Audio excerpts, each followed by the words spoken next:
प्यारे बच्चों, welcome to my channel Verma study 2020 book लाना। मैं यूपी बोर्ड के क्लास 11th के छात्र छात्राओं के लिए ज्योग्राफी सब्जेक्ट को हिंदी माध्यम से मैं फुल कोर्स कराऊंगा।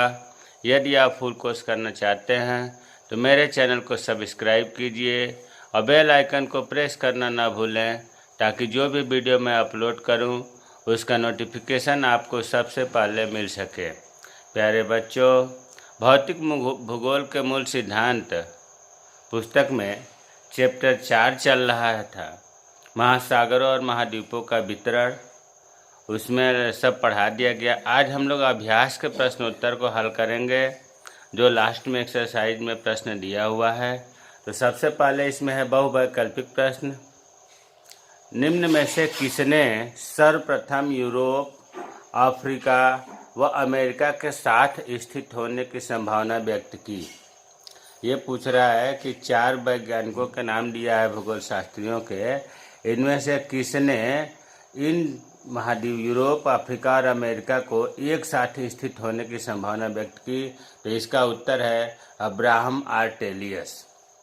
अब्राहम आर्टेलियस ने तीनों को साथ में स्थित होने की संभावना व्यक्त की।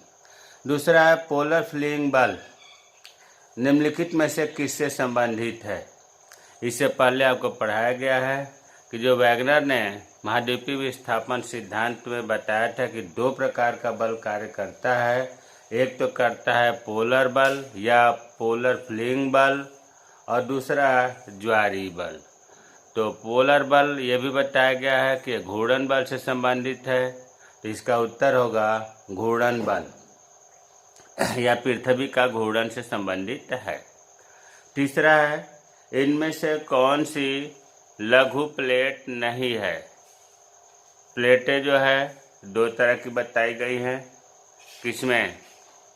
प्लेट विवर्तन की सिद्धांत में बड़ी प्लेट 7 बताई गई थी, छोटी प्लेट 20 या 23 बताई गई थी। तो इसमें जो है कौन सी छोटी प्लेट नहीं है? नजका, अरब, फिलीपीन, अंटार्कटिका। इसमें जो है छोटी प्लेट नहीं है, अर्थात बड़ी प्लेट पूछ रहा है।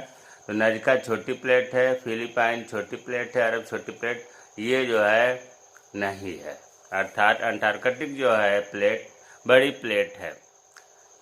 इसके बाद सागरीय अधस्थल विस्तार, जिसको हेरियस ने बताया था, इसको भी कहते हैं कि सागर नीतल प्रसार सिद्धांत। अधस्थल को नीतल, विस्तार को प्रसार भी कहते हैं। सागरीय अधस्थल विस्तार सिद्धांत की व्याख्या करते हुए हेस ने निम्न में से किस अवधारणा पर विचार नहीं किया? मतलब इन्होंने 4 पॉइंट दिया है, हैरी हेस ने किस पर ध्यान नहीं दिया, विचार नहीं किया? पहला है मध्य महासागरीय कटकों के साथ ज्वालामुखी क्रियाएं, ये नहीं होगा। इस पर जो है हेरियस ने विचार किया था। महासागरीय नीतल की चट्टानों में सामान्य व उत्क्रमण चुंबकत्व क्षेत्र की पट्टियों का होना, ये भी जो है इस पर भी विचार किए थे उन्होंने। अब जो है विभिन्न महाद्वीपों में जीवाश्मों का वितरण, हैरी हेस ने जो है किस जीवाश्म पर ध्यान नहीं दिया था, विचार नहीं किया था। इसका मतलब कि उत्तर जो है इसका विभिन्न महाद्वीपों में जीवाश्मों का वितरण है। 5वां है, हिमालय पर्वतों के साथ भारतीय प्लेट की सीमा किस तरह की प्लेट सीमा है?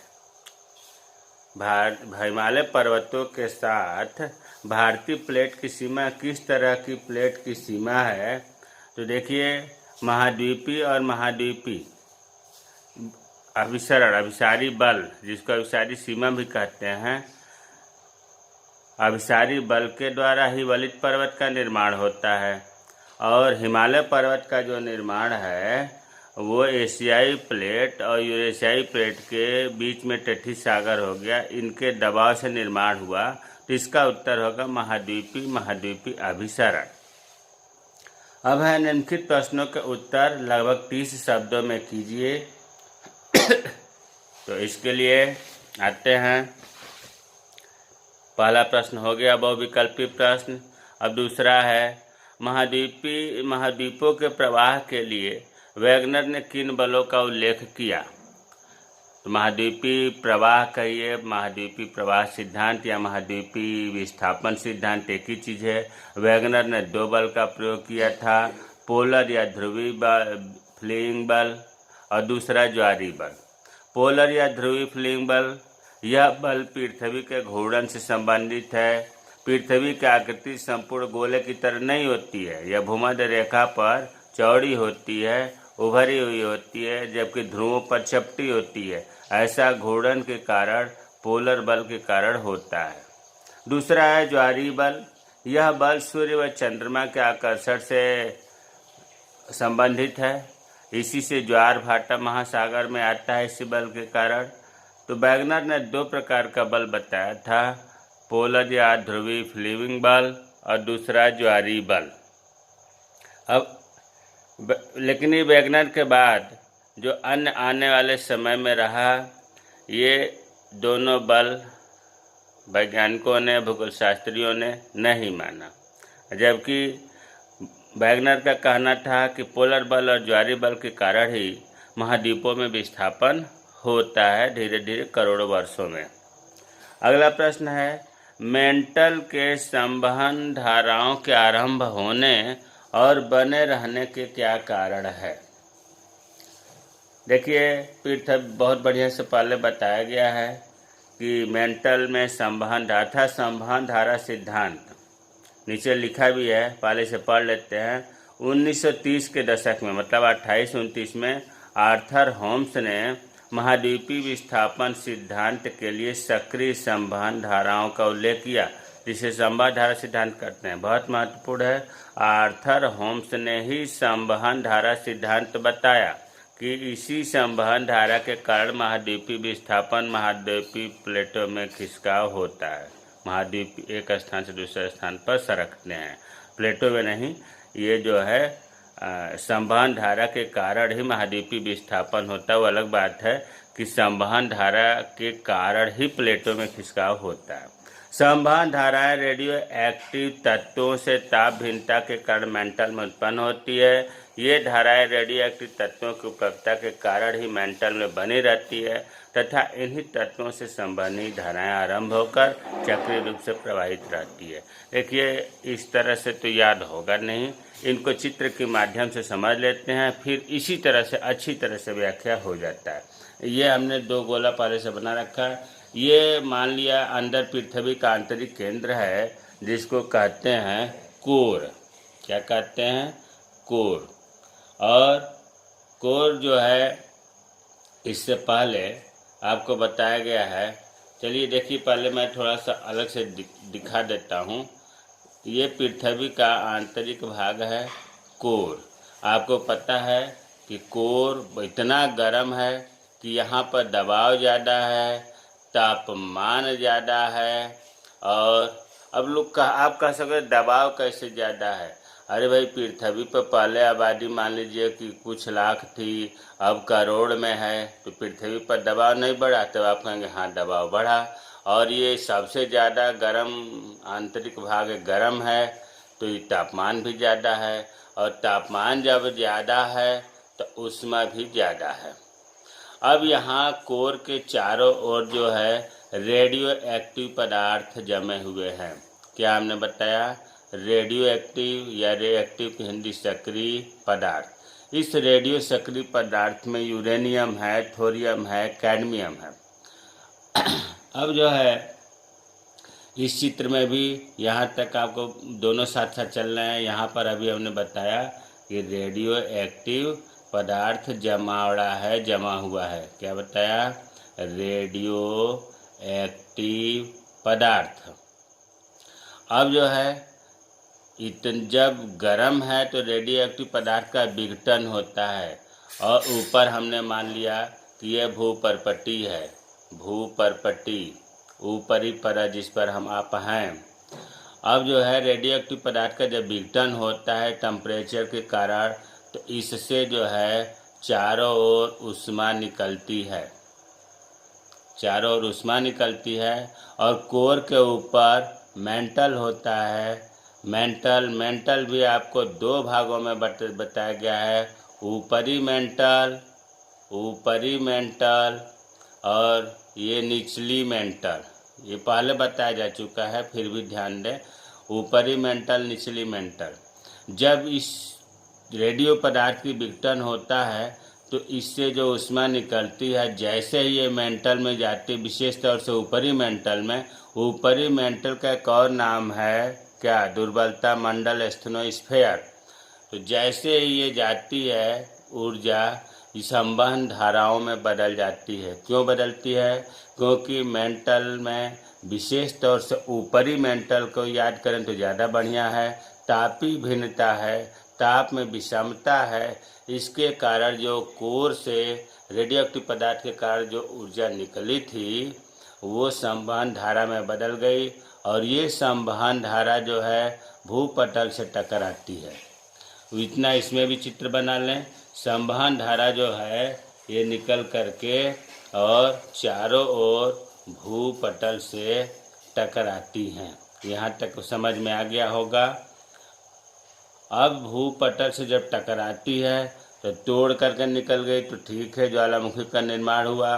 और नहीं निकली तो दाहिने क्षैतिज दिशा में, दाएं और बाएं दिशा में मूव कर जाती है। तो इसमें भी चलिए मूव कर दिए, इधर का इधर, इधर का इधर और इसका इधर, है ना। दाएं बाएं दिशा में मूव हो गई। ये धीरे धीरे क्षैतिज धाराएं ठंडी हो जाती हैं और फिर नीचे की तरफ आने लगती हैं, अर्थात ये नीचे की तरफ मुड़ जाती हैं।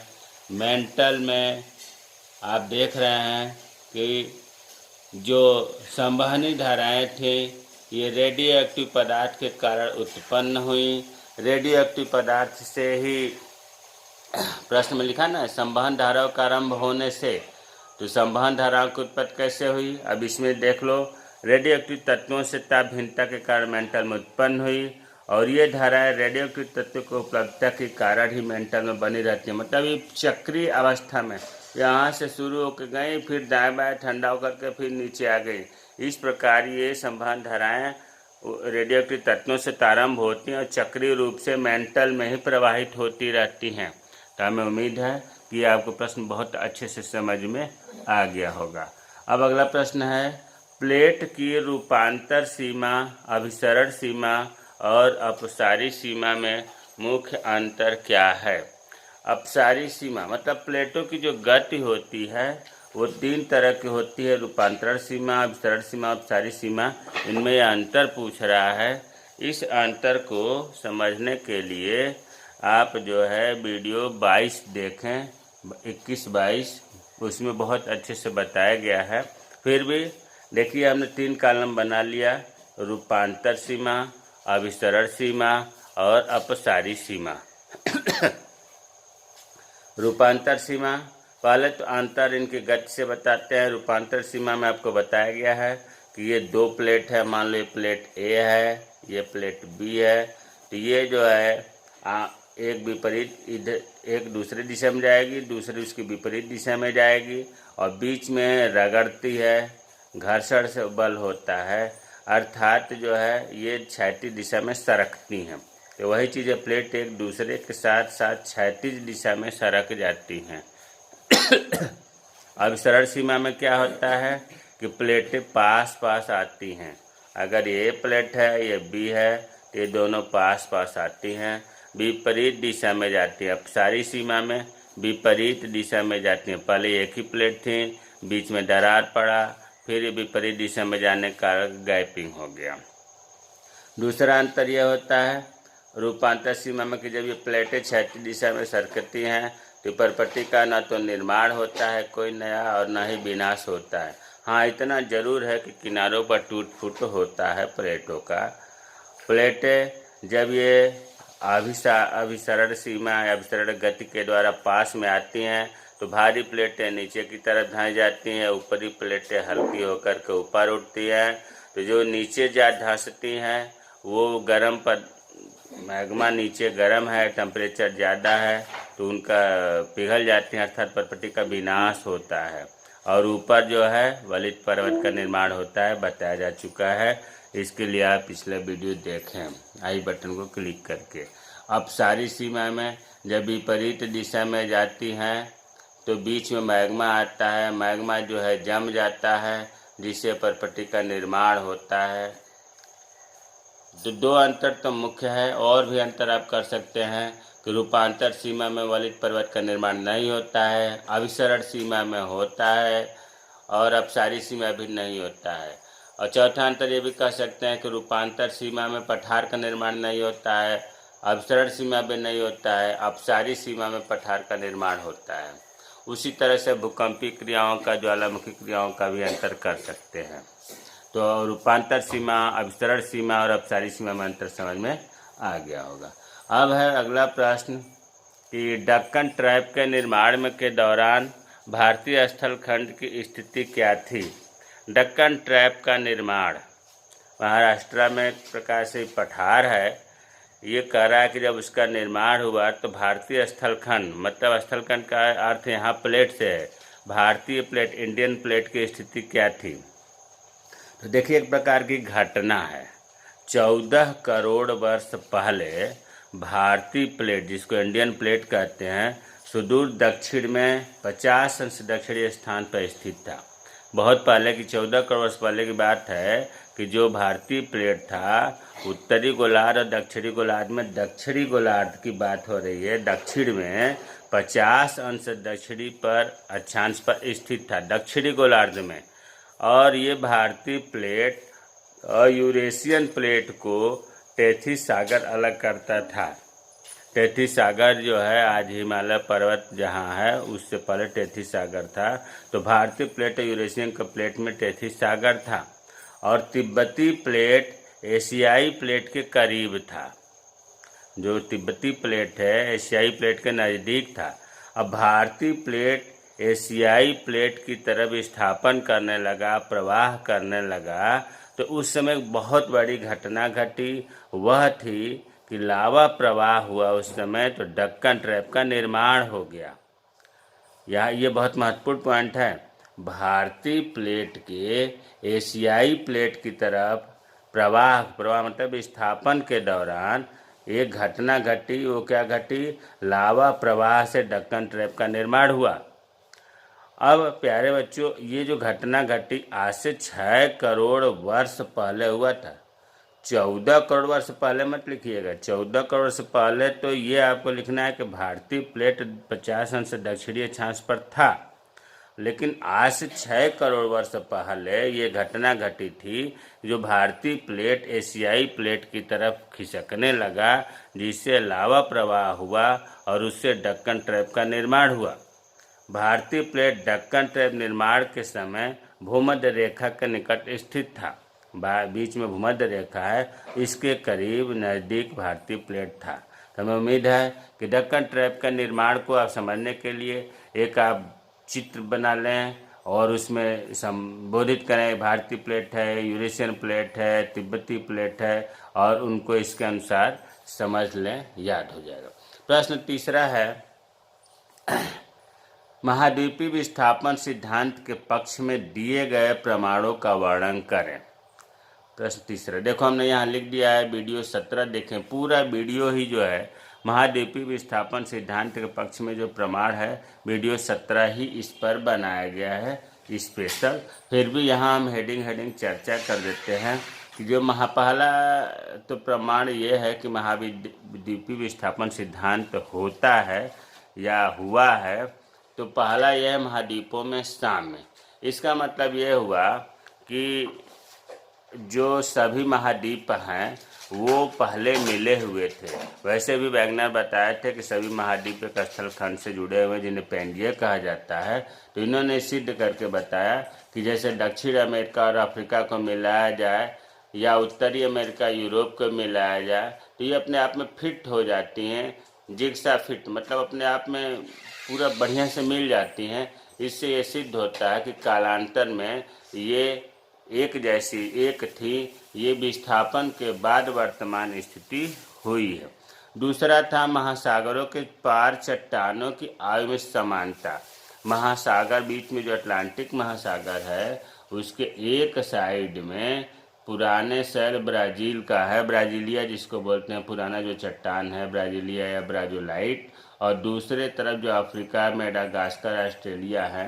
तो इन्होंने देखा कि 200 करोड़ वर्ष पुराना शैल जो ब्राज़ील में मिला है वो पार में, महासागर के पार में उसी वायु का, मतलब 200 करोड़ वर्ष के ही समय का अफ्रीका में, मेडागास्कर के में, ऑस्ट्रेलिया में मिला ब्राज़ीलिया ब्राज़ोलाइट। तो इससे ये प्रमाण मिला कि सभी महाद्वीप पहले एक में मिले हुए थे, अभी विस्थापन के कारण आज अलग अलग हो गए हैं।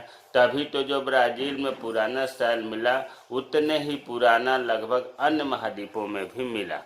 प्यारे बच्चों, यहाँ पर जल्दी जल्दी हो रहा है, वीडियो 17 देखिएगा, ज़रूर देखिएगा, ये क्वेश्चन एकदम क्लियर हो जाएगा। अब तीसरा है टिलाइट। देखिए, यह सारी चट्टान है जो हिमानी निक्षेपण से बनता है, उसे ही टिलाइट कहते हैं। भारत में जो गोंडवाना श्रेणी है इसके तल में बहुत टिलाइट है, और ये टिलाइट का जो गुण है अर्थात हिम आच्छादित गुण है, बर्फ से निर्माण इसका हुआ है। तो इसी तरह का टिलाइट भारत का अतिरिक्त अफ्रीका में भी मिला, फाकलैंड द्वीप में भी मिला, अंटार्कटिक में भी मिला, ऑस्ट्रेलिया में भी मिला। तो इससे ये माना जाता है कि ये जो है सभी एक जगह मिले थे, तभी तो टिलाइट सब जगह मिल रहा है। और अब है चौथा प्लेसर निक्षेप। प्लेसर निक्षेप का मतलब हुआ कि एक तरफ तो जो अफ्रीका है जिसमें घाना तट पाया जाता है, इसमें सोने के बड़े निक्षेप मिला है, लेकिन जिससे सोना बनता है वो चट्टान नहीं मिलता। और दूसरे साइड में ब्राज़ील का पठार है, इसमें सोना युक्त पट्टी, बेल्ट, सिराएँ मिली हुई हैं। ये माना गया कि कभी ये जो ब्राज़ील का पठार है और अफ्रीका का घाना तट है, ये दोनों मिला हुआ है, तभी तो सोने के निक्षेप घाना तट में भी मिल रहे हैं और ब्राज़ील पठार में भी मिल रहा है। तो ये भी प्रमाण है कि मिले हुए थे। जीवाश्मों का वितरण। अटलांटिक महासागर के जो दोनों तटों पर चट्टान पाई जाती हैं, जैसे उत्तरी अमेरिका, यूरोप, दक्षिणी अमेरिका, अफ्रीका, इनमें जो जीवाश्म है वो एक दोनों में मिलते हैं। मतलब अटलांटिक महासागर के एक तट पर और दूसरे तट पर जीवाश्म मिलते हैं। इतना ही नहीं, ऑस्ट्रेलिया में जो कंगारुओं के जीवाश्म हैं वो दक्षिणी पूर्वी ब्राज़ील में भी कंगारुओं के जीवाश्म पाए गए। इससे ये संभव हुआ, इससे ये माना गया कि सभी महाद्वीप आपस में जुड़े हुए थे। तो ये हमें उम्मीद है कि तीसरा जो है वीडियो 17 देख करके पूरे बढ़िया से समझ लेंगे। अब जो है अगला प्रश्न है, महाद्वीपीय विस्थापन सिद्धांत और प्लेट विवर्तन की सिद्धांत का मूलभूत अंतर कीजिए। अंतर पूछ रहा है, महाद्वीपीय विस्थापन सिद्धांत और प्लेट विवर्तन की सिद्धांत मतलब प्लेट टेक्टोनिक थियरी में अंतर पूछ रहा है। देखिए, महाद्वीपीय विस्थापन सिद्धांत को आप पहले पढ़े हैं, प्लेट विवर्तन की सिद्धांत को तो अपने आप अंतर समझ में आ जाएगा। फिलहाल हम पहला अंतर देखते हैं।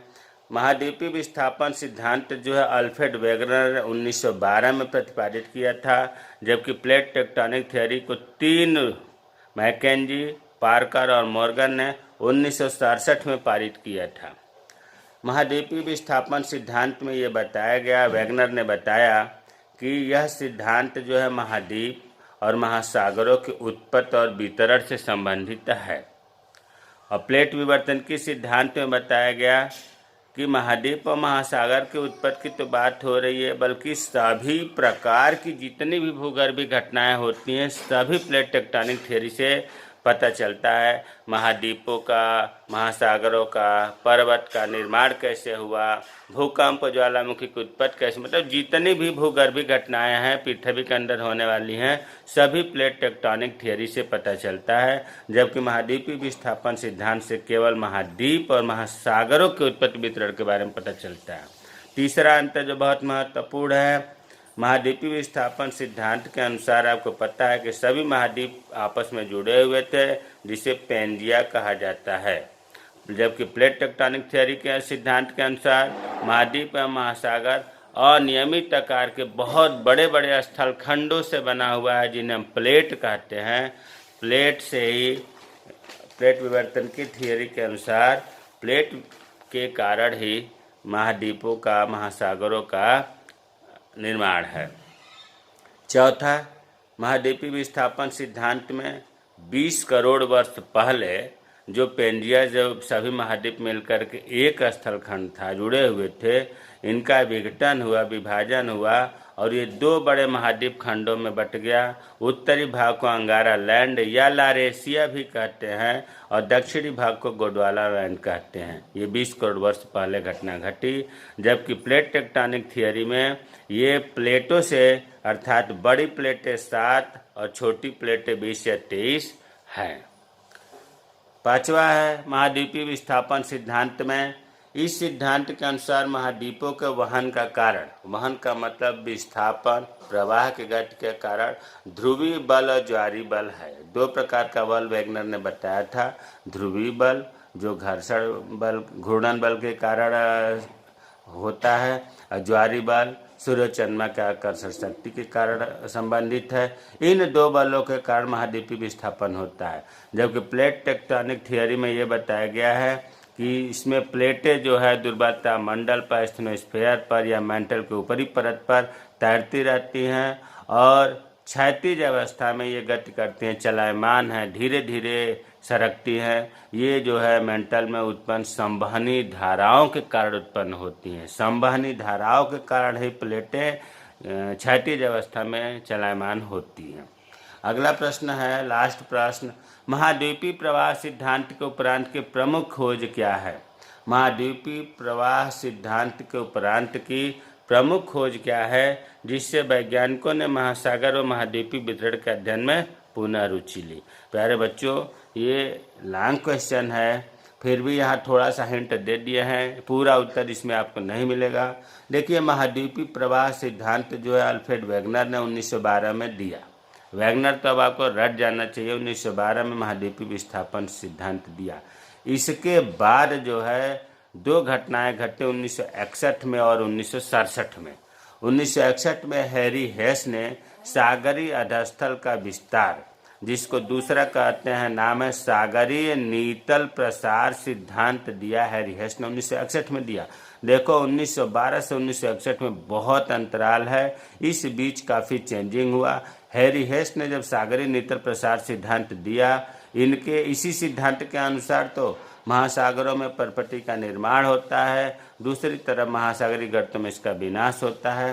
तो सागरीय नीतल प्रसार सिद्धांत को बढ़िया से पढ़ने के लिए वीडियो 20 देखें, क्योंकि लॉन्ग क्वेश्चन है। इसमें सागरीय नीतल प्रसार सिद्धांत जो है वैगनर के थियरी के बाद अध्ययन हुआ। और दूसरा जो 1967 में मैकेंजी, पार्कर और मॉर्गन ने स्वतंत्र रूप से अपने जो विचार थे सबको मिला करके एक अवधारणा प्रस्तुत किया, जिसे प्लेट टेक्टोनिक थ्योरी कहा जाता है।